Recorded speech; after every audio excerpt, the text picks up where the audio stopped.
भाजपा ने लोकसभा चुनाव के लिए चुनावी घोषणा पत्र समिति का किया गठन। राजनाथ सिंह की अध्यक्षता में बनी कमेटी में अर्जुन मुंडा भी शामिल। भाकपा माले ने विधायक विनोद सिंह को कोडरमा से बनाया उम्मीदवार। इंडी गठबंधन में सीट शेयरिंग को लेकर अब तक नहीं हो सकी है आधिकारिक घोषणा।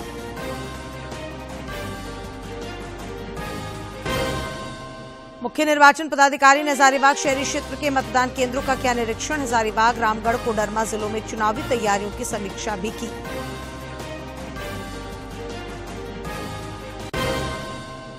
और युवा संगम कार्यक्रम के तहत पंजाब केंद्रीय विश्वविद्यालय के छात्रों ने आज रांची में राजभवन का किया परिदर्शन। राज्यपाल के प्रधान सचिव ने प्रतिनिधियों से किया संवाद।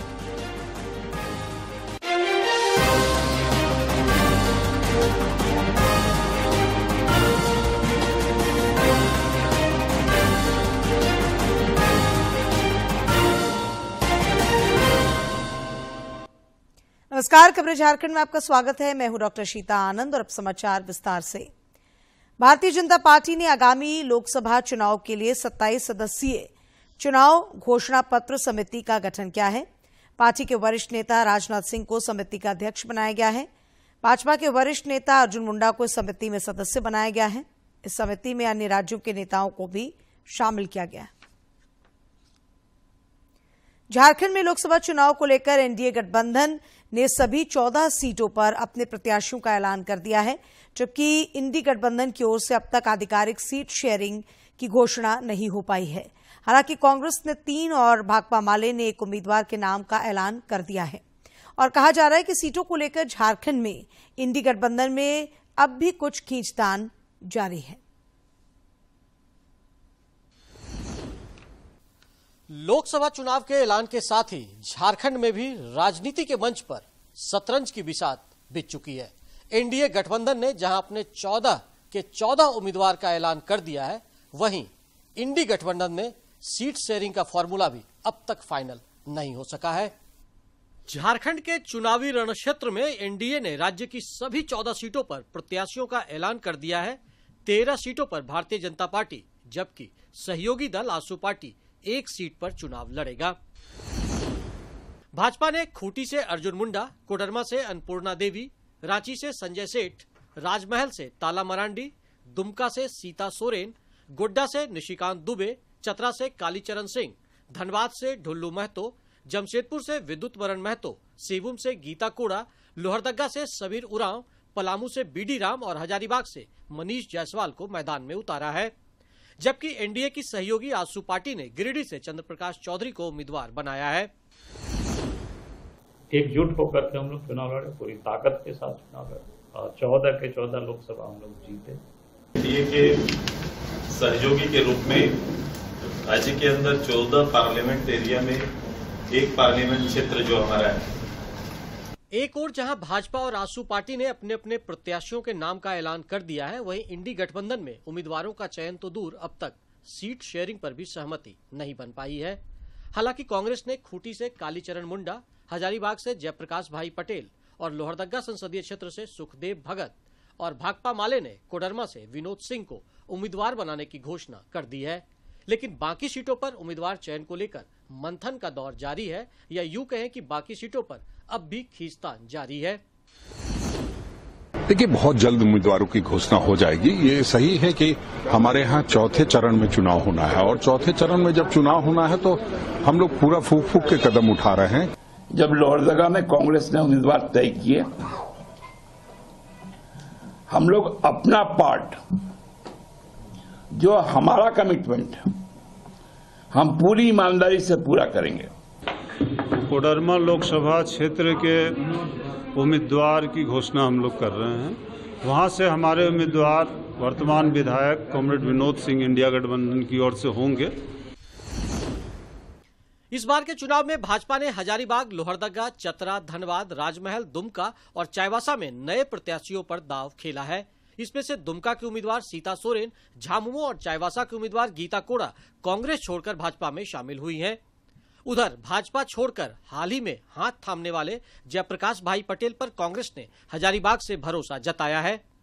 मौजूदा हालात को देखकर कहा जा सकता है कि चुनावी रणभूमि में एक तरफ तो एनडीए गठबंधन के सिपहसालार तैयार हैं, वहीं दूसरी ओर मैदान साफ है, या यूं कहें कि एनडीए को इंडी गठबंधन ने फिलहाल वॉकओवर दे रखा है। 2019 के लोकसभा चुनाव में झारखंड की 14 में से 12 सीटों पर एनडीए ने कब्जा किया था और उसमें से एक सीट झामुमो के खाते में, जबकि एक सीट कांग्रेस के खाते में गई थी। लेकिन एक सीट जिस पर कांग्रेस पिछले बार विजयी हुई थी, वहां से गीता कोड़ा ने पाला बदलकर इस बार बीजेपी का दामन थाम लिया है और बीजेपी ने उन्हें चाईबासा से उम्मीदवार भी बना दिया है। ऐसे में यहां पर मुकाबला जो है वो काफी दिलचस्प हो सकता है और कहा भी जाता है कि शतरंज के खेल में जिसने पहली चाल चली है उसके जीतने की संभावना ज्यादा होती है। लेकिन फिलहाल 4 जून तक हमें इंतजार करना पड़ेगा कि झारखंड में इस बार सह और मात के खेल में कौन जीतता है। दूरदर्शन समाचार के लिए रांची से मैं दिवाकर कुमार। मुख्य निर्वाचन पदाधिकारी के रवि कुमार लगातार चुनावी तैयारियों को लेकर सभी जिलों का दौरा कर रहे हैं। आज वे हजारीबाग पहुंचे। यहां उन्होंने जिला समाहरणालय में हजारीबाग, रामगढ़ और कोडरमा जिलों में चुनाव की तैयारियों की समीक्षा की। इस दौरान उन्होंने कहा कि चुनाव कार्यों में किसी प्रकार की कोताही बर्दाश्त नहीं की जाएगी। उन्होंने कहा कि अधिकारी और कर्मी जिम्मेदारीपूर्वक अपने कर्तव्यों का निर्वहन करें। मुख्य निर्वाचन पदाधिकारी के साथ राज्य के मुख्य नोडल पदाधिकारी एवी होमकर भी मौजूद थे। उन्होंने कहा कि सुरक्षा हमारी पहली प्राथमिकता है।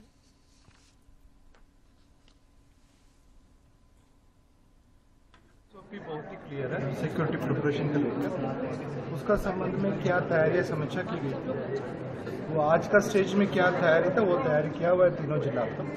तो आने वाले कम समय में क्या क्या करना उसका डिटेल इंस्ट्रक्शन दिया था उसमें, उससे वो और आगे तैयार करेंगे। फिर उसके बाद फिर आगे बढ़े। ठीक है, कमीशन का इंस्ट्रक्शन प्रोटोकॉल बहुत ही क्लियर है। वो मैनुअल के अनुसार काम चलती है।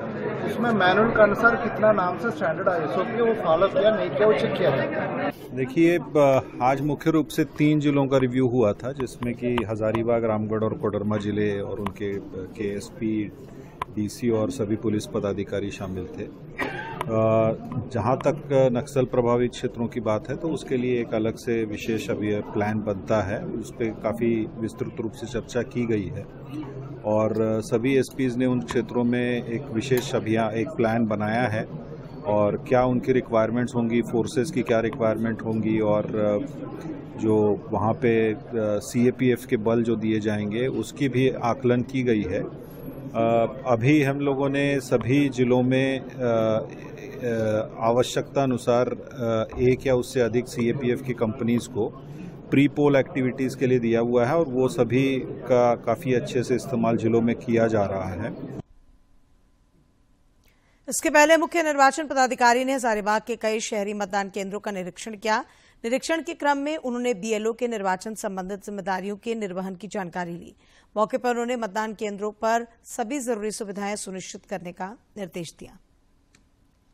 चुनाव आयोग ने 19 अप्रैल की सुबह 7 बजे से 1 जून की शाम 6:30 बजे तक के बीच एग्जिट पोल आयोजित करने, इसके प्रकाशन या प्रचार पर रोक लगा दी है।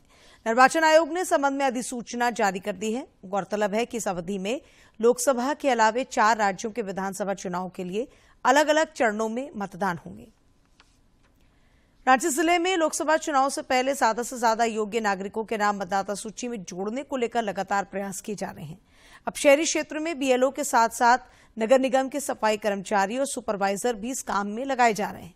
इस संबंध में जिला निर्वाचन पदाधिकारी सह उपायुक्त राहुल कुमार सिन्हा ने आज संबंधित पदाधिकारियों के साथ बैठक की। इस दौरान उन्होंने शहरी एवं ग्रामीण क्षेत्रों के सभी बूथों में अश्योर्ड मिनिमम फैसिलिटी की अद्यतन स्थिति की समीक्षा की। उन्होंने स्वीप कार्यक्रम के तहत मतदाता जागरूकता के लिए गतिविधियों को तेज करने का भी निर्देश दिया। शहरी क्षेत्र के बूथों में किस प्रकार से बेस्ट अश्योर्ड मिनिमम फैसिलिटीज़ का अरेंजमेंट किया जाए, बूथों पर स्वीप एक्टिविटीज़ को किस प्रकार से तेजी दी जाए तथा शहरी क्षेत्रों में अभी भी जो छूटे हुए वोटर्स हैं सभी का इलेक्टोरल रोल में एनरोलमेंट सुनिश्चित कराने के लिए सभी अधिकारियों को भी निर्देश दिया गया है। और यही स्ट्रैटेजी बनाई गई है कि हर एक बूथ पर BLO के साथ साथ नगर निगम के भी सफाई कर्मचारी, उनके भी सुपरवाइजर्स को साथ साथ टैग किया जाए ताकि सभी का कंबाइंड मूवमेंट अपने अपने बूथों में स्थित घरों में हो और सभी जिनका नाम नहीं अभी तक आ पाया है वोटर लिस्ट में उनको फॉर्म 6 देकर उनके नाम को ऐड करने की कार्रवाई अभी संपादित की जाए। लोहरदगा समाहरणालय में आज स्वीप कोषांग की प्रभारी सह जिला समाज कल्याण पदाधिकारी सीता पुष्पा ने सभी नोडल पदाधिकारियों के साथ बैठक की। बैठक में उन्होंने सभी नोडल पदाधिकारियों को अपने अपने कार्यालयों में वोटर अवेयरनेस फोरम को एक्टिवेट करने और प्रत्येक सप्ताह फोरम की बैठक करने का निर्देश दिया। उन्होंने कहा कि मतदाता सूची में अब तक जिनका नाम नहीं जुड़ पाया है उन लोगों से फॉर्म 6 भरकर जमा कराएं। पारा थ्रोबॉल इंटरनेशनल खिलाड़ी असुंता टोप्पो को गुमला जिले के मतदाताओं को जागरूक करने के उद्देश्य से आज स्वीप कार्यक्रम के तहत जिला निर्वाचन पदाधिकारी सह उपायुक्त कर्ण सत्यार्थी के द्वारा शॉल एवं नामित पत्र देकर सम्मानित किया गया। इस दौरान उपायुक्त ने असुंता टोप्पो को कहा कि आपकी उपलब्धि और सफलता की कहानी आम नागरिकों के लिए प्रेरणा का स्रोत है। इस मौके पर असुंता टोप्पो ने जिले के सभी मतदाताओं को वीडियो के माध्यम से मतदान दिवस के दिन अपने मतदान का उपयोग करने की अपील की। डिस्ट्रिक्ट आइकॉन आप सभी मतदाताओं से अपील करती हूँ कि दिनांक 13 मई 2024 दिन सोमवार को लोकसभा आम चुनाव 2024 में अपने मताधिकार का प्रयोग करें और राष्ट्र निर्माण में अपनी सहभागिता सुनिश्चित करें। धन्यवाद। लोकसभा आम चुनाव में मतदान प्रतिशत में बढ़ोतरी को लेकर आज खूंटी समाहरणालय परिसर से मतदाता जागरूकता ऑटो रैली को हरी झंडी दिखाकर रवाना किया गया। जागरूकता रैली के माध्यम से शहरी क्षेत्र के मतदाताओं को जागरूक किया जा रहा है। लोकसभा चुनाव को शांतिपूर्ण और भयमुक्त संपन्न कराने को लेकर पुलिस महकमा भी जुटा हुआ है। इसी उद्देश्य के तहत धनबाद वरीय पुलिस अधीक्षक हरदीप पी जनार्दनन ने टुंडी थाना क्षेत्र के संवेदनशील कदैया ग्राम पहुंचकर वहां के मतदान केंद्र का निरीक्षण किया। उन्होंने ग्रामीणों के साथ संवाद भी किया। नियाड़ी क्षेत्र में हमारा जो पुराना नक्सल प्रभावित एरिया है वहां पे हमारा जो चेक पोस्ट और नक्सल प्रभावित इलाका में जो बूथ है बूथ विजिट करने के लिए आज हमारा जो कमांडेंट 154 बटालियन जो हमारा कमांडेंट के साथ साथ सीपीएमएफ का धनबाद जिला का नोडल ऑफिसर है उसके साथ निकला हुआ है। हम लोग अभी चेक पोस्ट का चेक किया है। इसके बाद हम लोग कुछ गौरव प्रभावित एरिया का बूथ भी विजिट करेंगे और बूथ में जो आसपास का पब्लिक है पब्लिक से भी बात करेंगे। नक्सल का गतिविधि पर भी हम लोग नज़र रख रहे हैं। साथ में नक्सल एरिया में बढ़ा चढ़ा के इन लोगों को अपना वोट देने के लिए प्रेरित करने का भी रिस्पॉन्सिबिलिटी प्रशासन का है, हम लोगों का है। हम लोग ये वाला काम भी कर रहे हैं। भाजपा के प्रदेश संगठन महामंत्री करमवीर सिंह की अध्यक्षता में आज धनबाद लोकसभा अंतर्गत चंदन क्यारी और बोकारो विधानसभा की चुनाव प्रबंधन समिति कोर कमेटी मंडल अध्यक्ष एवं कार्यकर्ताओं की बैठक हुई। लोकसभा चुनाव की तैयारियों को लेकर आयोजित इस संगठनात्मक बैठक को संबोधित करते हुए श्री सिंह ने पदाधिकारियों को जीत का मंत्र दिया। बैठक में नेता प्रतिपक्ष अमर बाउरी, लोकसभा प्रत्याशी ढुल्लू महतो, विधायक विरंची नारायण सहित वरिष्ठ पदाधिकारी और कार्यकर्ता मौजूद थे।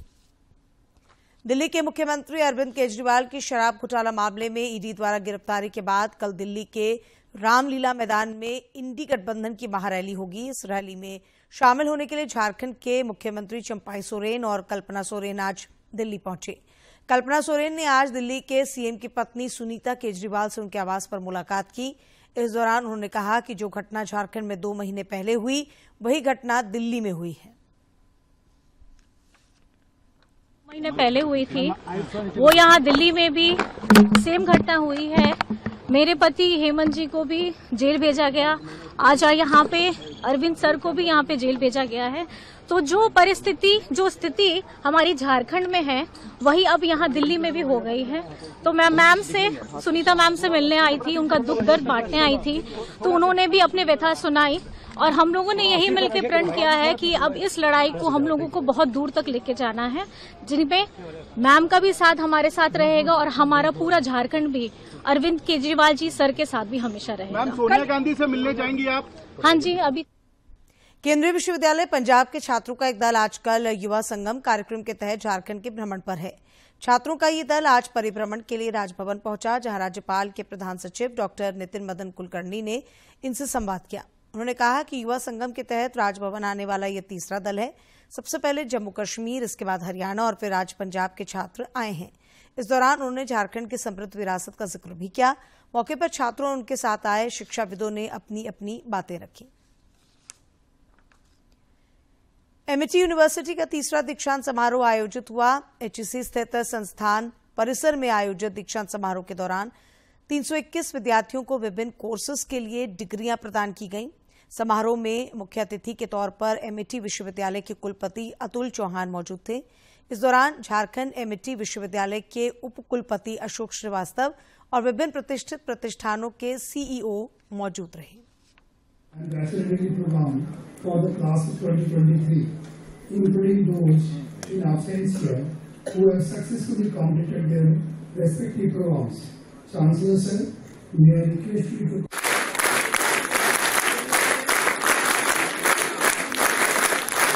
Next point for our Honorable Chancellor. Next point for our... I was contacted by Dr. Srivastav few months back and was told that MIT would be interested to award you a degree, and I was pleasantly surprised whether I do deserve this or not. मेरा नाम निहारिका कुमारी है। क्या पढ़ते हैं?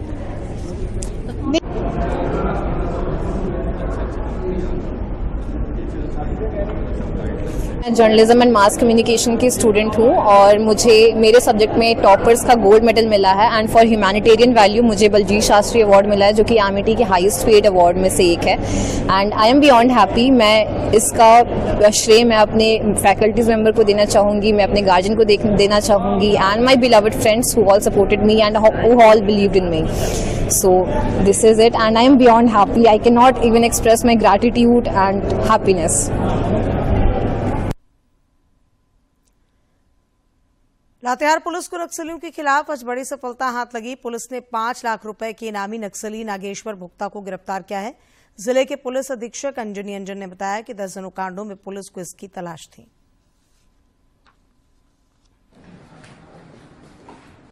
आज हम लोगों ने सब जोनल कमांडर माओ जो 5 लाख का इनामी है, नेशनल भोक्ता उर्फ नेशनल भुइयां उर्फ नागेश्वर भोक्ता उर्फ जीनियस, उसको हम लोगों ने अरेस्ट किया है।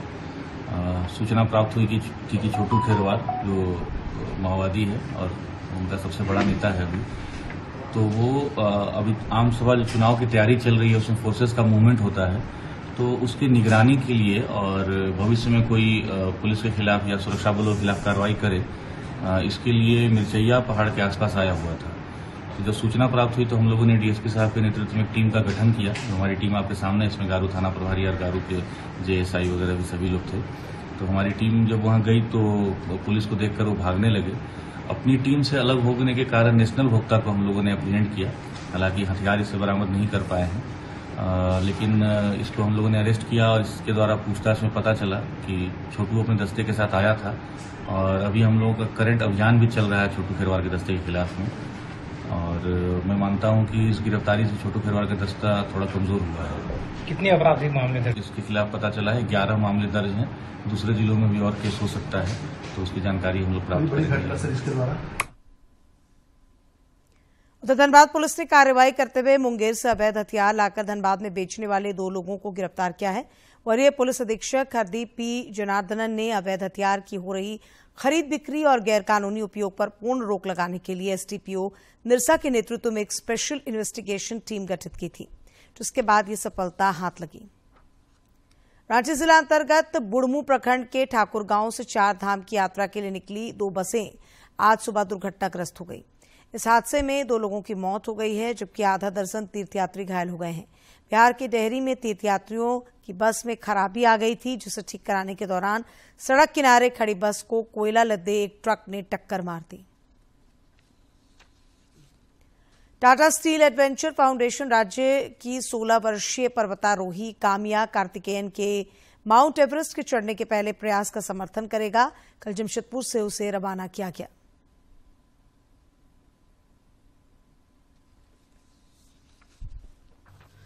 अपने पिता कमांडर एस कार्तिकेयन की पर्वतारोहण गतिविधियों से प्रेरित होकर काम्या कार्तिकेयन ने महज 3 साल की छोटी उम्र से ट्रैकिंग शुरू कर दी थी। उनकी हिमालय यात्रा महज 7 साल में शुरू हुई थी, जब काम्या ने 2015 में चंद्रशिला चोटी पर ट्रैकिंग की। मेरा माउंटेनियरिंग का जर्नी बहुत ही अर्ली शुरू हो गया था। मेरे पापा लोनावला में पोस्टेड थे, जो कि मुंबई और पुणे के बीच में एक हिल स्टेशन है, और हम वहाँ पे वीकेंड्स में छोटे छोटे ट्रेल्स पे जाते थे। एंड मुझे तभी से ट्रैकिंग और नेचर से बहुत ही प्यार था। 20,000 फीट से अधिक ऊंची चोटी पर चढ़ने वाली सबसे कम उम्र की काम्या अपने नाम का रिकॉर्ड दर्ज कर चुकी है। बेटी की साहस भरे कारनामे और हर रोज दर्ज हो रहे नए रिकॉर्ड्स पर पिता को भी गर्व है। हम ये बताना चाहते हैं देश को कि आपको कोई भी बड़ा काम करना हो, आपके हौसले बड़े होने चाहिए, ना कि आपका उम्र या बॉडी का स्ट्रेंथ। आपका अगर हौसले बुलंद है तो कुछ भी अचीव कर सकते हैं, कोई भी फील्ड में जो आप चाहते हैं। देश में साहसिक खेलों को बढ़ावा देने में टाटा स्टील एडवेंचर फाउंडेशन हमेशा आगे रहा है। काम्या अपने मुकाम में आगे भी बेहतर करे, इसके लिए टाटा स्टील के वाइस प्रेसिडेंट चाणक्य चौधरी ने उनके नए अभियान को हरी झंडी दिखाई और उन्हें शुभकामनाएं दी। और खुशी है कि ये कंटिन्यू रहा और अभी लद्दाख में थोड़े दिन पहले ही हुआ है और अप्रैल में ये लोग शुरू करेंगे। नॉर्मली एवरेस्ट 1-1.5 महीने का रहता है ये पूरा journey and we can only wish them all the best.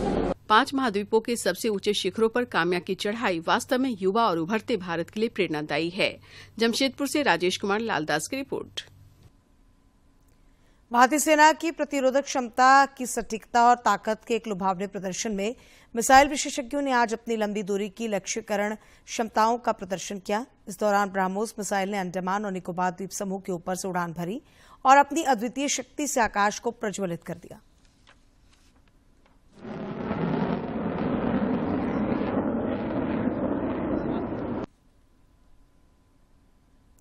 और अब बात मौसम की। राज्य के उत्तरी और उससे सटे मध्य भागों में अगले 48 घंटों के दौरान तेज हवा के साथ बारिश हो सकती है। इस दौरान कहीं कहीं वज्रपात होने की भी आशंका है। बंगाल की खाड़ी में बन रहे निम्न दबाव की वजह से मौसम में ये बदलाव देखने को मिलेगा। इसे लेकर मौसम विभाग ने येलो अलर्ट जारी किया है। और अब एक नजर डालते हैं प्रमुख शहरों के आज के तापमान पर। राजधानी रांची का अधिकतम तापमान 35.2 और न्यूनतम 21.2 डिग्री सेल्सियस रिकॉर्ड किया गया। जमशेदपुर का अधिकतम तापमान 39.6 और न्यूनतम 23.8 तथा डाल्टनगंज का अधिकतम तापमान 39.6 और न्यूनतम तापमान 22.7 डिग्री सेल्सियस रिकॉर्ड किया गया। आज के दिन की ऐतिहासिक और महत्वपूर्ण घटनाओं पर एक नजर।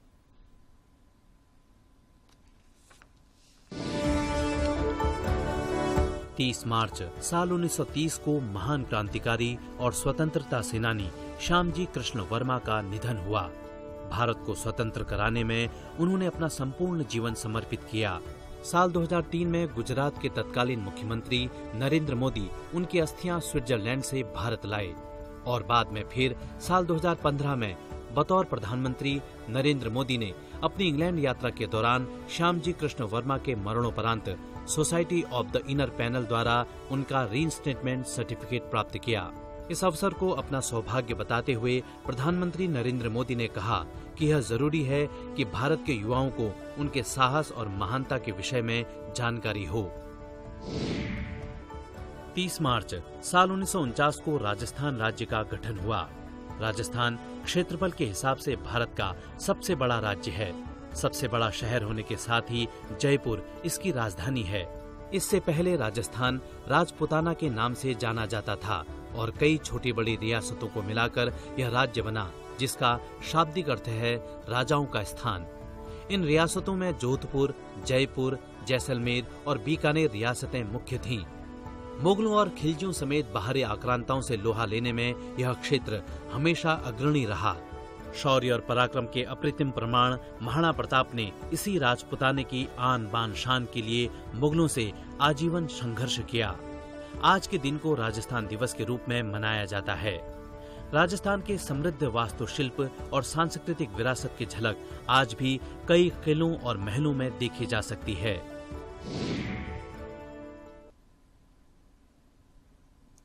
वित्तीय वर्ष 2024-25 की शुरुआत 1 अप्रैल से होगी। ऐसे में नए वित्तीय वर्ष में कई तरह के बदलाव देखने को मिलेंगे।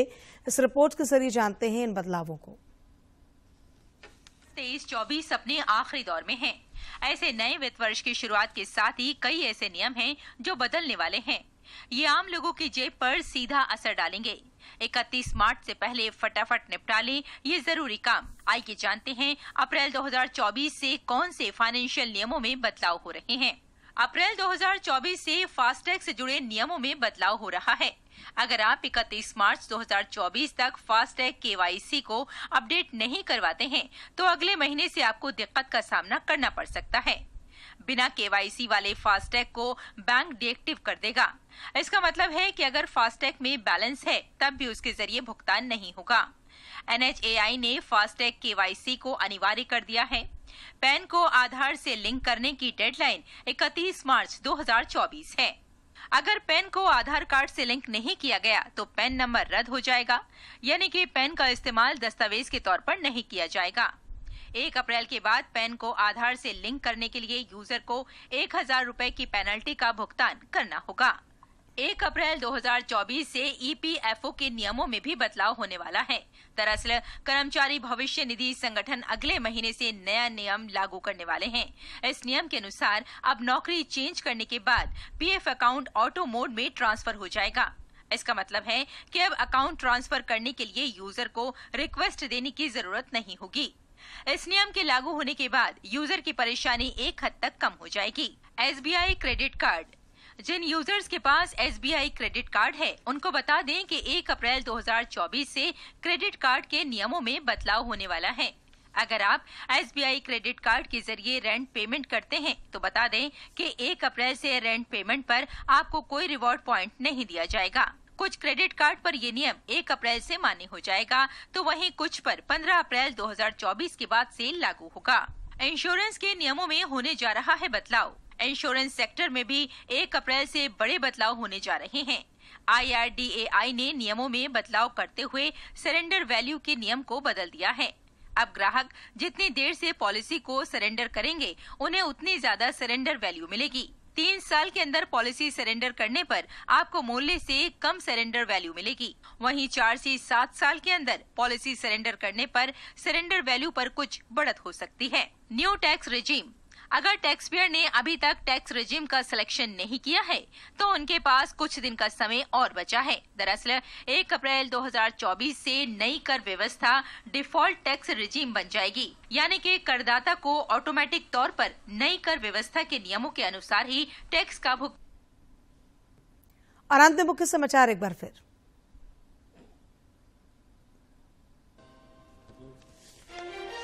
भाजपा ने लोकसभा चुनाव के लिए चुनावी घोषणा पत्र समिति का किया गठन। राजनाथ सिंह की अध्यक्षता में बनी कमेटी में अर्जुन मुंडा भी शामिल। भाकपा माले ने विधायक विनोद सिंह को कोडरमा से बनाया उम्मीदवार। इंडी गठबंधन में सीट शेयरिंग को लेकर अब तक नहीं हो सकी है आधिकारिक घोषणा।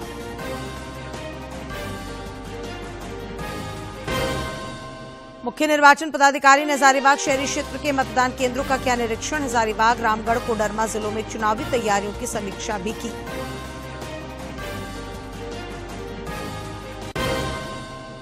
और युवा संगम कार्यक्रम के तहत पंजाब केंद्रीय विश्वविद्यालय के छात्रों ने आज रांची में राजभवन का किया परिदर्शन। राज्यपाल के प्रधान सचिव ने प्रतिनिधियों से किया संवाद।